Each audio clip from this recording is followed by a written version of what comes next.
एक बार बोल दीजिए शिव गुरु महाराज की जय। आइए अनंत भक्ति चैनल में आप सभी भक्तजनों का एक बार फिर से स्वागत है। आज मैं दसम स्कंध का पूर्वार्ध का 11वां अध्याय सुनाती हूँ, जिसमें बत्सासुर और बक्कासुर वध है। श्री सुखदेव जी बोले, हे राजन, दोनों वृक्षों के गिरने से जो वज्रघात जैसा भयानक शब्द हुआ, उसे सुनकर नंद याती गोप और गोपियां वहां जा पहुंची, जहां कृष्ण जी डोरी से उखल में बंधे पड़े थे। नंद रानी ने तुरंत उखल से खोलकर श्री कृष्ण को गोद में उठा लिया और सब सखियां उन्हें भयभीत जान चुटकी बजा बजा कर हंसने लगी। नंद उपनंद उस युगांत से खड़े वृक्षों के सहसा गिर पड़ने पर आश्चर्य मिश्रित अनेक प्रकार की बातें करने लगे। वे कुछ समझ न सकते थे कि सहसा ये वृक्ष गिरे कैसे। इतने ही में वहां खेलने वाले बालकों में से एक बालक ने नंद जी के सामने आकर कहा कि कृष्ण ने ही उस पेड़ को गिराया है। यह सुनकर हर्ष पूर्वक नंद जी कृष्ण को साथ ले नगर में लाए और अपने भाग्य की प्रशंसा करते हुए बहुत से ब्राह्मणों को भोजन करा, उन्हें दान दक्षिणा दी। इस प्रकार अपने को छिपाते हुए कृष्ण जी नित्य ही एक न एक बाल लीला किया करते थे। जब कोई उनसे कहता, तुम बहुत ही अच्छा नाचते हो, तो वे प्रसन्न होकर नाचने लगते थे। जब गोपियां उन्हें गाने के लिए कहती, तो वे उच्च स्वर में गाने लगते। जब उनके साथी कोई चीज उठाने को कहते, तो वे उठाने में असमर्थ होते हुए भी उससे उठा लेते। यदि कोई लड़ने को कहता, तो ताल ठोक कर खड़े हो जाते और मल विद्या की अद्भुत कलाएं दिखाने लगते।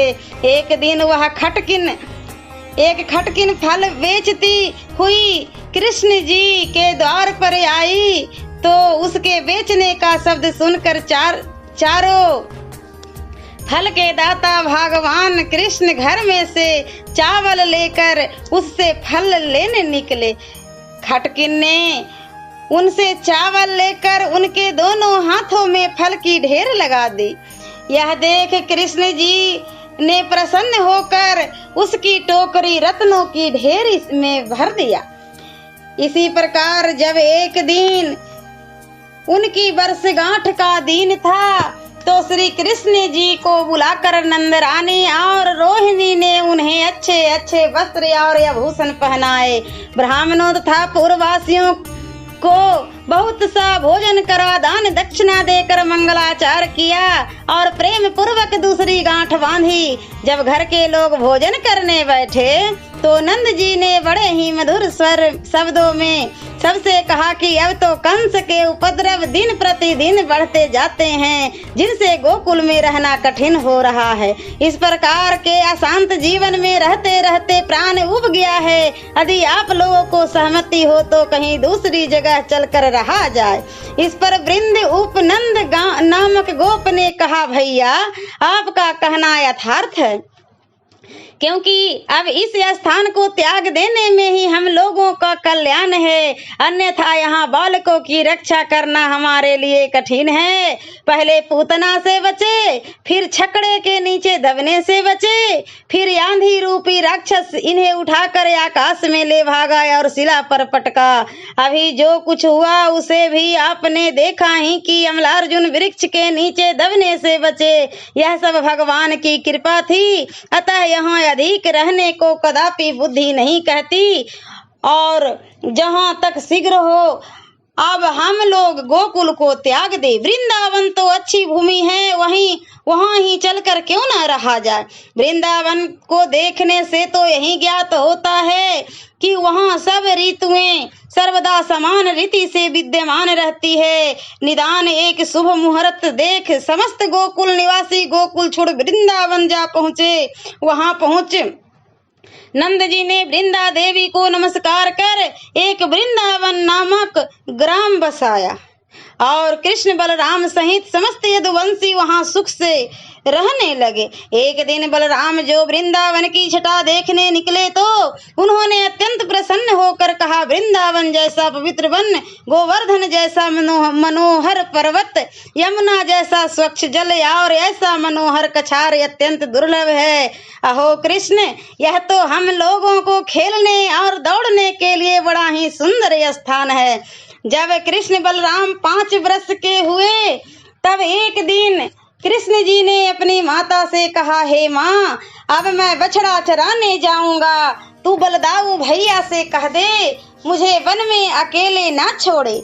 माता ने कहा, बेटा तुझे बछड़ा चराने की कौन चिंता है, भगवान की कृपा से बछड़े चराने वाले तेरे बहुत से दास हैं, तू इस घने भयानक वन में क्यों जाएगा जिसे देखते ही भय लगता है।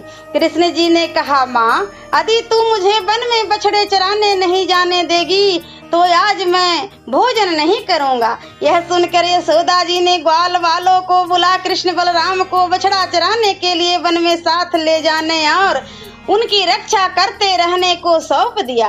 यह भी कह दिया कि तुम लोग कहीं दूर न जाना और सायंकाल होते ही मेरे इन दोनों बालकों के साथ लेकर घरे आ जाना। इस प्रकार समझाकर माता ने कलेवा दे कृष्ण बलराम को उन बालकों के साथ बछड़ा चराने के लिए भेज दिया।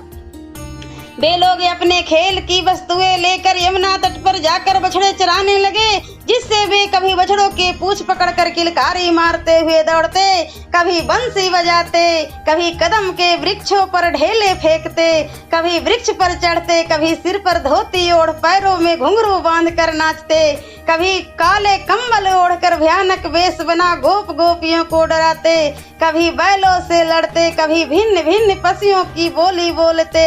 इसी प्रकार नित्य एक ना एक नवीन कौतुक करते रहते। एक दिन की बात है, जब कृष्ण बलराम यमुना के सुंदर कछरों में बछड़े चरा रहे थे तो कंस का भेजा हुआ वत्सासुर नामक राक्षस वहां बछड़े के रूप में आया, जिसे देख गोप गोपियां और गाय बछड़े भयभीत हो इधर उधर भागने लगे। तब कृष्ण जी ने बलराम जी को संकेत का कहा, भैया यह कोई राक्षस है जो हम लोगों के बछड़ों में छलने आया है।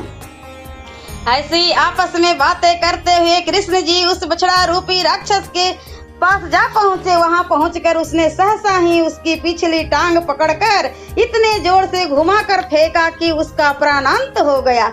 उसे मरा देखकर गोपी ग्वाल कृष्ण के पास एकत्र हो उनकी प्रशंसा करने लगे।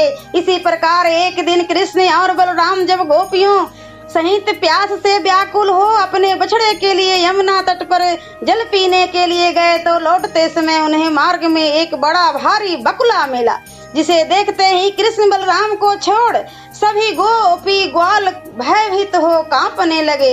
वह बकुला रूपधारी बकासुर नाम का एक बड़ा दैत्य बलशाली दैत्य था, जिसे कंस ने कृष्ण जी को मारने के लिए भेजा था। वह दैत्य इन बालकों को डरा हुआ देख कृष्ण जी की ओर मुंह फैलाकर दौड़ा और उन्हें निगल गया। यह देख बलराम जी को छोड़ से सभी गोप बालक मूर्छित हो पृथ्वी पर गिर पड़े। जब चेतना आई तो चारों ओर देखते हुए कृष्ण जी के लिए रोने लगे, उनका नाम ले लेकर पुकारने और परस्पर यह कहने लगे, अब घर जाकर यशोदा जी से क्या कहूँगा। इतने में ही बकुले ने व्याकुल होकर कृष्ण जी को उगाल दिया और चोंच तिरछी कर उन्हें फिर भक्षण करना चाहा। इस पर कृष्ण जी ने कुपित हो उसकी चोंच पकड़कर सब बालकों के देखते देखते चीर फाड़ कर मार डाला।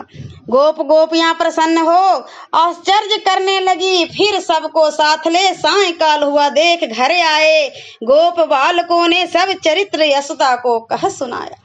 बालकों के मुख से श्याम सुंदर भगवान कृष्ण की लीला सुनकर यशोदा सहित नंदादिक जितने हर्षित हुए उससे कुछ कम हर्ष अन्य गोप गोपियों को न हुआ।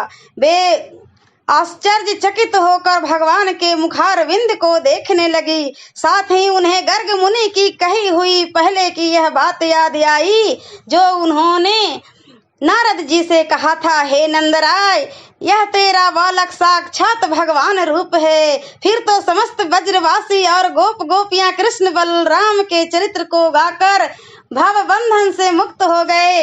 वृंदावन बिहारी श्री कृष्ण ने अपने अद्भुत चरित्र को दिखाकर सबका मन मोह लिया। ओम नमो भगवते वासुदेवाय नमः। और 10वें स्कंध का 12वां अध्याय मैं अगले वीडियो में सुनाती हूँ। ऐसे ही मनोरंजक कथाएं, कहानियाँ और भक्ति गीत सुनने के लिए हमारे इस चैनल अनंत भक्ति को सब्सक्राइब करें और वीडियो अच्छी लगी हो तो लाइक का बटन जरूर दबाएं। धन्यवाद।